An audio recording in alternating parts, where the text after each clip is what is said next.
So guys, this is where we stayed. Pa-out na kami, pero papakita ko lang, no? So, restroom, may bathtub. Nice. May, of course, hot and cold shower.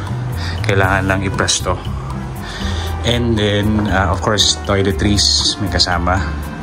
Tissue, they also have bidet. And, of course, the bed. Maganda yung mga linens nila. Okay. And yung mga side tables, yung space is very enough para sa mga luggage na lalo kung malaki. And of course, the good thing about this is the balcony. Pero of course, yung balcony to, ma-open mo naman.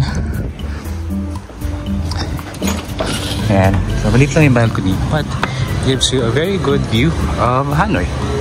The very local view of its neighborhood. And so, ito ang neighborhood ng Delica Hotel Premium.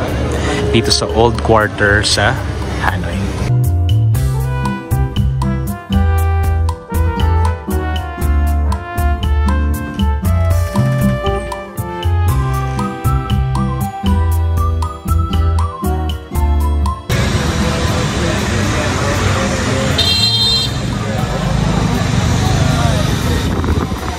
Ito yung kanilang menu and mga bestseller nila plus the price.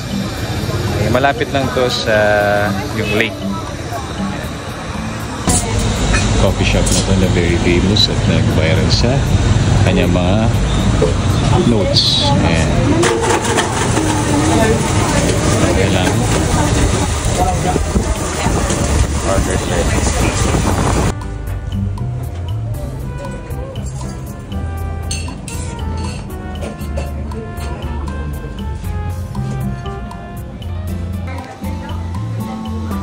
Susulat na tayo. Bibigyan kayo nila ng ganito.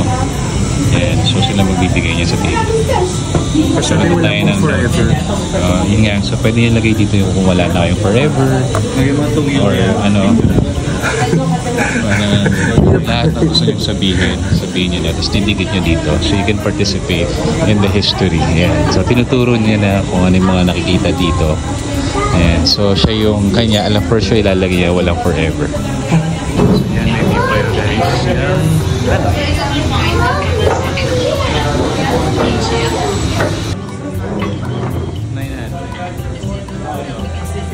Ito yung order natin. This is iced matcha. But their best seller is the coconut. Anong coconut coffee? Yan. And then of course mine is the opera cake and tiramisu cake. Tikman natin itong ano. Yung iced matcha for sure alam niyo na lasa niya. Pero ito sakto lang. Tingnan natin.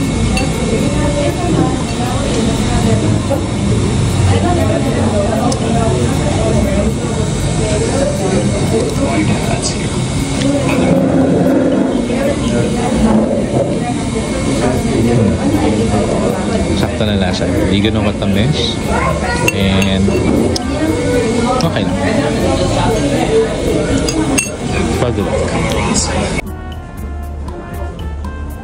So guys, we're now taking the Hanoi City Tour. So yung inabil namin yung 4 hours plus may combo na ticket kasama for the Temple of Literature, no? So 4 hours you can hop on, hop off. Meron din naman silang 1 hour parang isang loop, but hindi ka pag once na bumaba ka na, definitely hindi ka na pwedeng umakyat. Pero ang better lang doon, isang oras pwede mo na makita yung mga highlights ng tourist spots dito sa Hanoi. So may audio din, this is free.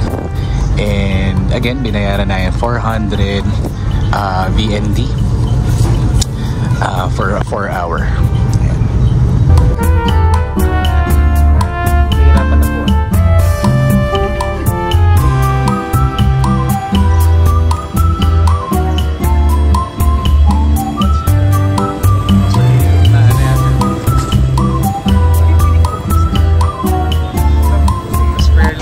So guys, this is the Ho Chi Minh Mausoleum. So this is the final resting place of their former president Ho Chi Minh, which is their great revolutionary leader. So there. But right now, close siya.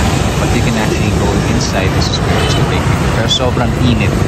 Sobrang init. Kaya ito yung kasama namin. So it's a picture spot. Baka nga. So guys, this is their Ministry of Foreign Affairs. Kanina nakita namin yung mga pictures ng mga delegates, mga foreign dignitaries, including PGMA back in 2010. Parang Burnham Park.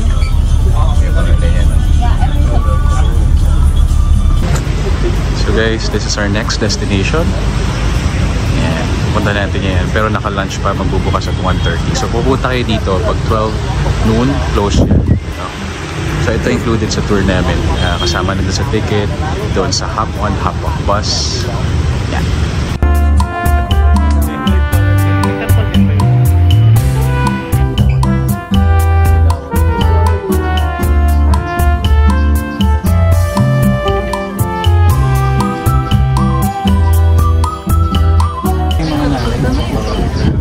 So guys, this is the Tran Quoc Pagoda.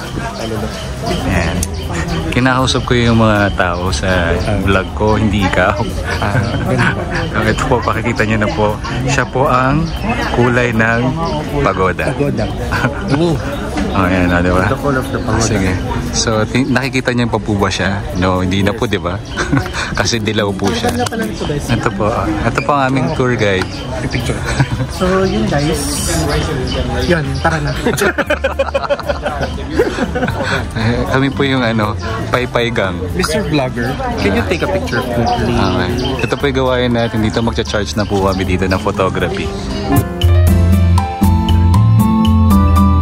Dapat pala na tayo bumili ng salakot para nagagamit pa natin. Correct. Yung salakot, So ito yung loob guys ng Tran Quoc or Quoc Pagoda. Mainit nga lang.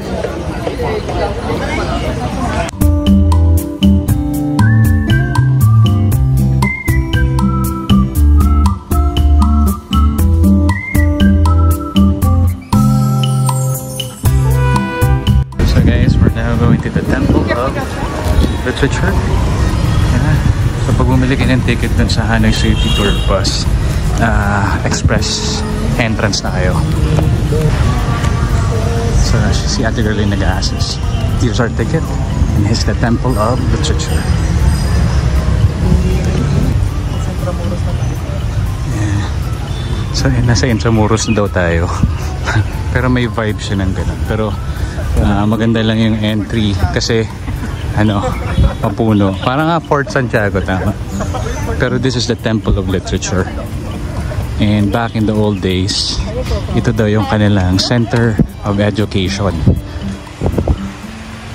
Parang I think naging parang sort of national university rin na ito. Kaya nga Temple of Literature.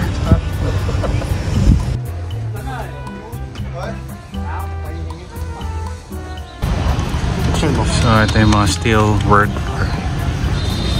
Yan po. Steel work po yan. Gawa po ng nanay at tatay niya. Yung nga lang ng pagkakagawa. Dila.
guys, punta naman tayo sa Hanoi Sky for observation deck or for the observation deck.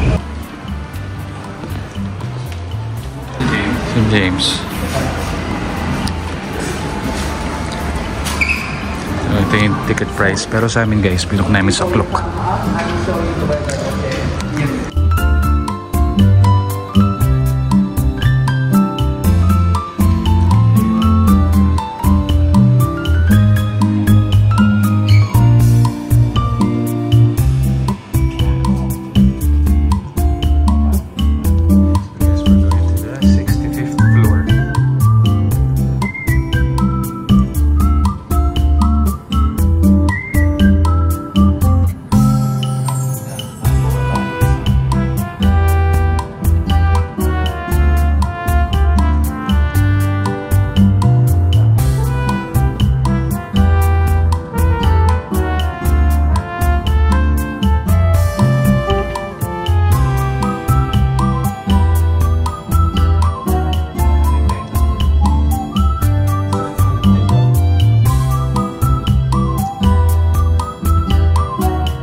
So guys, this is the view of Hanoi.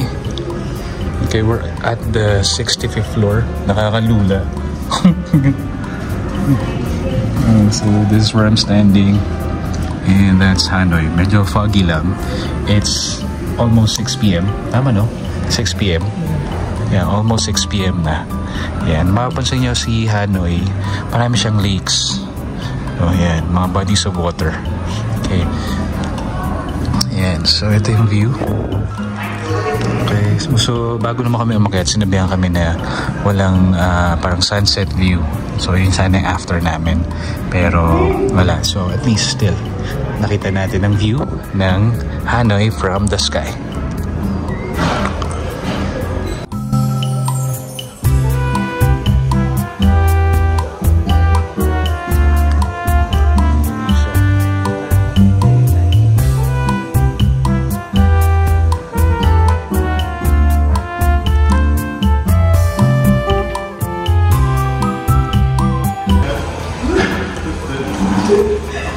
Yan yung itong ano natin, no? Yun yung scrap. Meron pa doon isa na ano, yeah.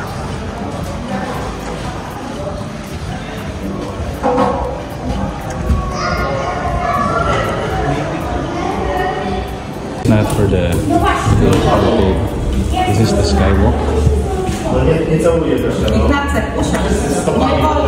Ignacy nie wolno usiąść.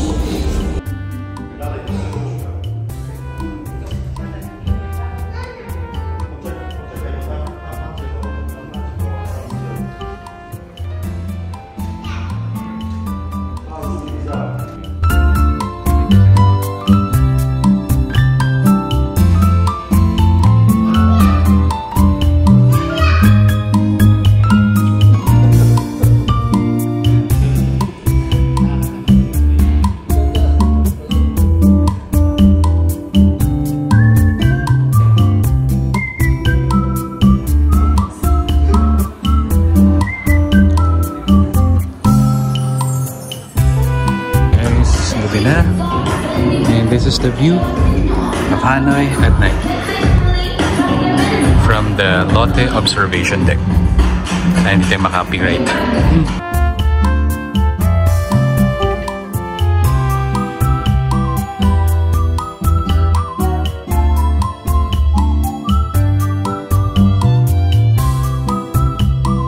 This is the free drink kasama doon sa binok namin.